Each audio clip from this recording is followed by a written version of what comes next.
as we seek multiplication, just a reminder for us that multiplication is really about three things.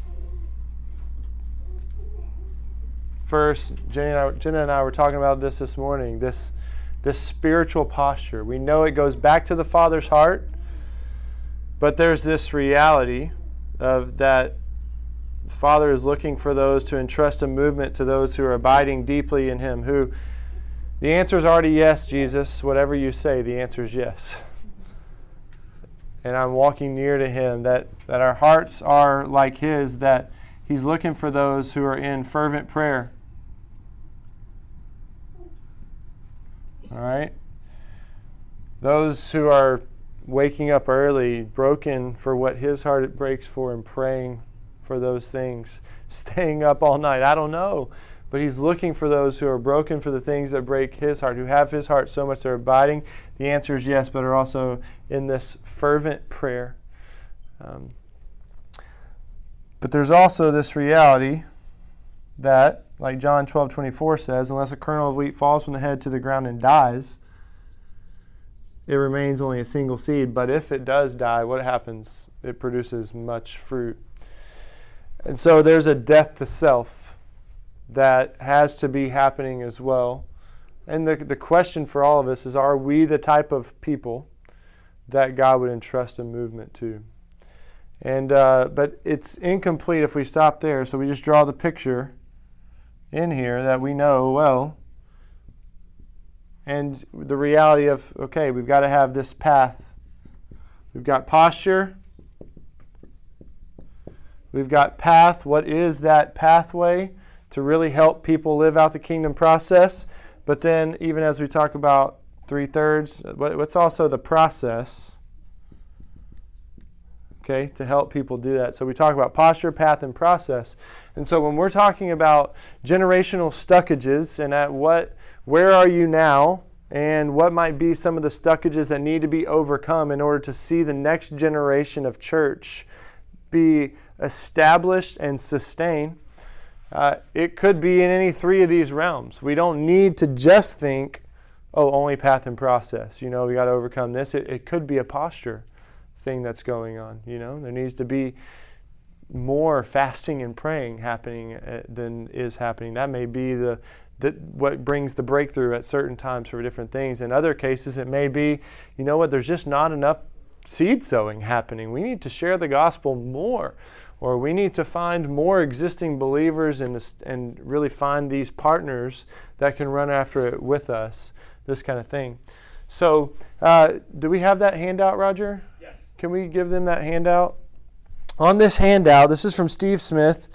It's been really beneficial for us to help us diagnose some things, help us begin to recognize. And so what I've learned, in order for this to be beneficial, we have to be honest with where the work is generationally.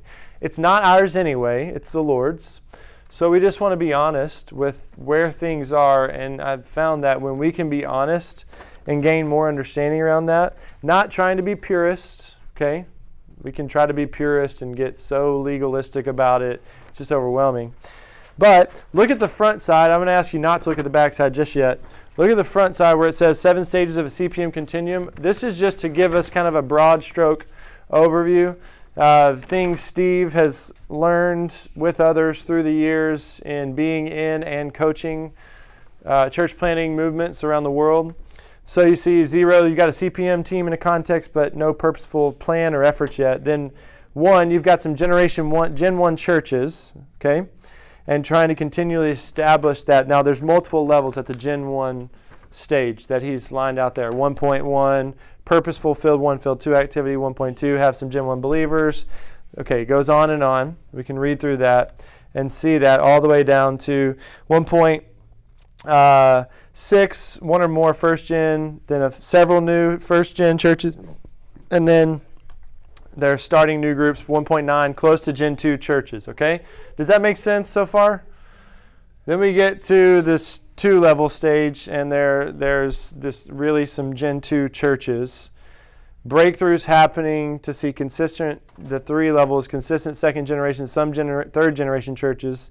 And then you step into emerging CPM when you're seeing consistent third gen churches and some fourth generation churches. And then it goes on all the way to, 7. All right, no place left. Okay. So you can read through those more in depth if you want. That's kind of a broad overview of kind of the mindset we're talking about when it comes to multiplying churches.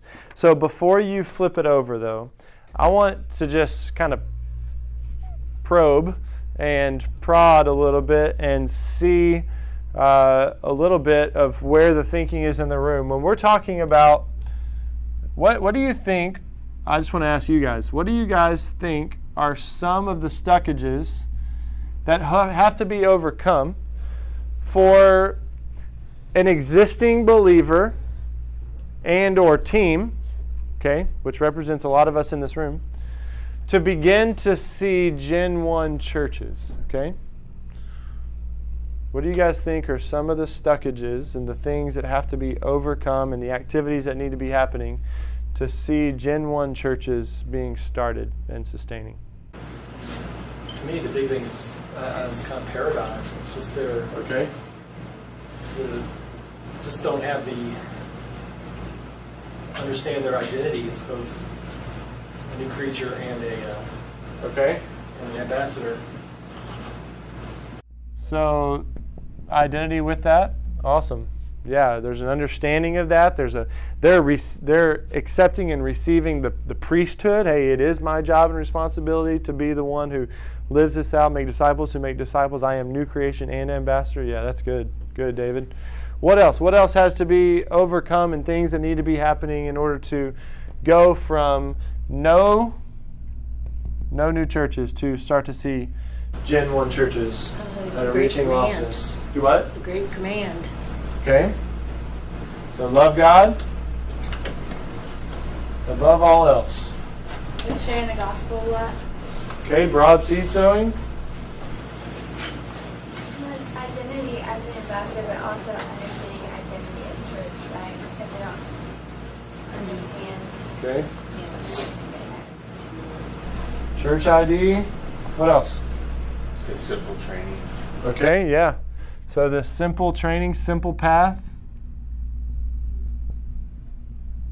If the new believer can't get and pass on to the next people, it's not going to be able to reproduce and really begin to see these churches established and sustained. That's great. Anything else? Going to love God, I would characterize that in some other way you were characterizing it for that spiritual posture. I think people really learning to abide in Christ and being fervent in prayer. Yeah. Did you say spiritual posture? Yeah. I'm a verbal processor, so sometimes that comes out in my writing. I write something and then I realize what I really should write. I'm a little confused. So you're saying to go from no church to a Gen 1 church, what has to happen is what you're asking. Yeah. What are the types of things that need to happen? Well, What does it have to even be overcome? It has to be laborers. Yeah. There's got to be people that are willing to go and do the work. So you've got laborers who are doing the work, this increased gospeling, lots of gospeling, broad seed sowing, laborers, but maybe even how are we finding other laborers who are already following Jesus who can be about this with us too, huh? So there's some vision casting that's happening. You're going to other people because, again, we're trying to see Gen 1 churches that are being started that are reaching lostness, okay? A vision of a healthy church. Okay. Yeah. And then I think prayer and fasting. Prayer and fasting, yeah, that's good. Man. Discipleship. Yep. Yes. All these things, man, that's good. It's good stuff. This helps us. Now, when we start to see some Gen 1 churches, what are some things we have to help them overcome to begin to see the next generation of church birthed and more of those established and sustained? What are some stockages you think that might have to be overcome and some activities that have to be happening? I think of obedience is a big part. So then being obedient to being the harvest or reaching their oikos, Okay. right? Was this going from G1 to G2? Yep, going from G1 to Yeah. G2. So people in these churches now are being able to take it and start another church. So you got to have capable leaders. Do that. Okay? I think like starting to identify giftings and like who's the evangelist and getting them going out sharing and or who's the shepherd and who's the teacher. Like, so Holding people accountable to grow in their gift and leaving room to grow, but also holding people accountable to grow in their gifting. Okay. So from more of like a discipler view, because it's neglected a lot, is just the discipler assisting long enough, pouring deeply enough. Yeah. So that way, all these things, like there's accountability, there's coaching. Yeah. So there's accountability, coaching. Yeah, there isn't any. Can we even just say mall? That's happening. That idea is really happening. Okay. Any other things you can think of? I think even when we talk about this simple path, it comes even more into play here. If you're going to see that happen.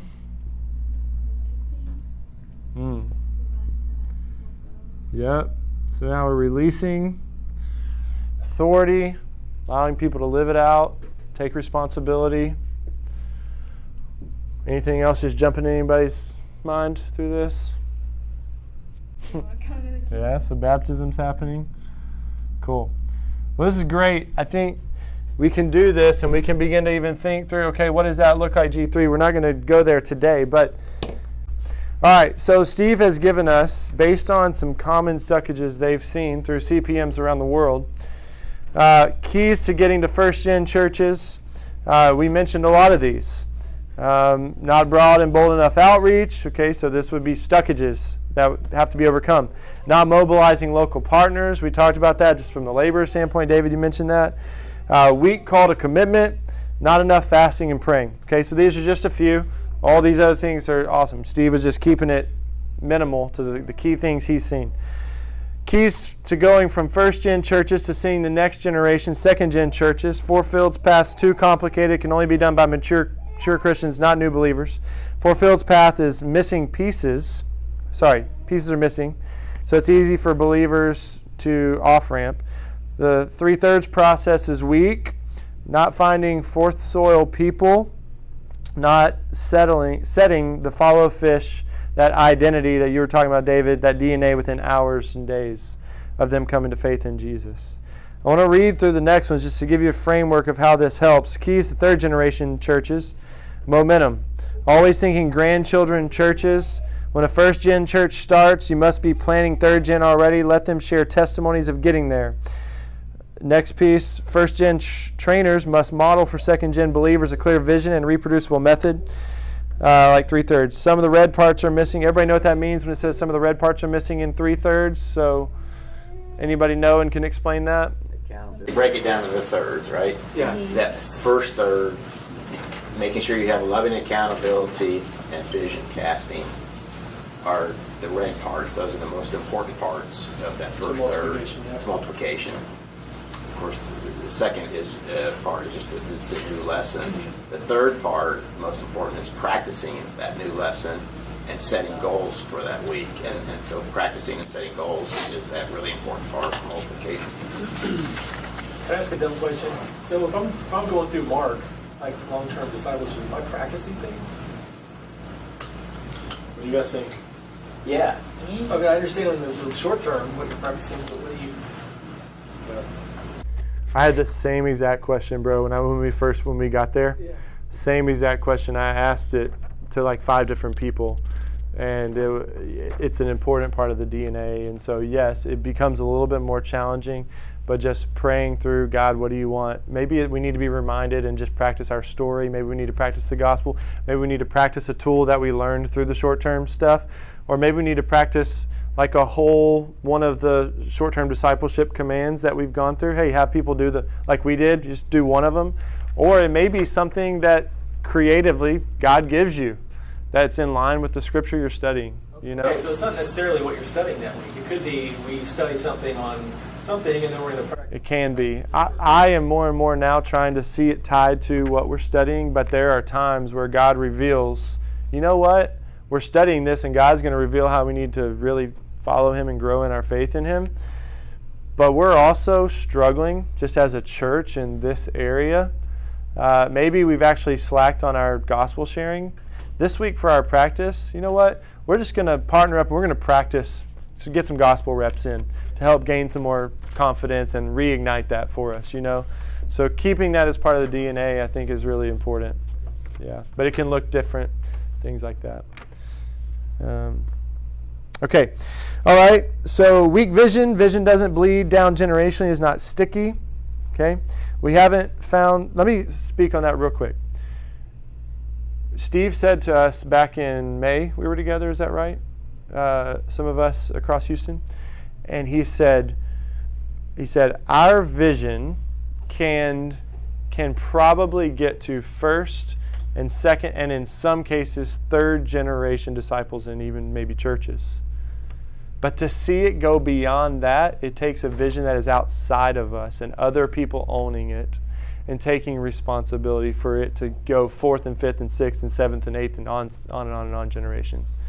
And so just highlighting that, you know, we can carry a vision that's big enough for maybe 2 or 3 generations.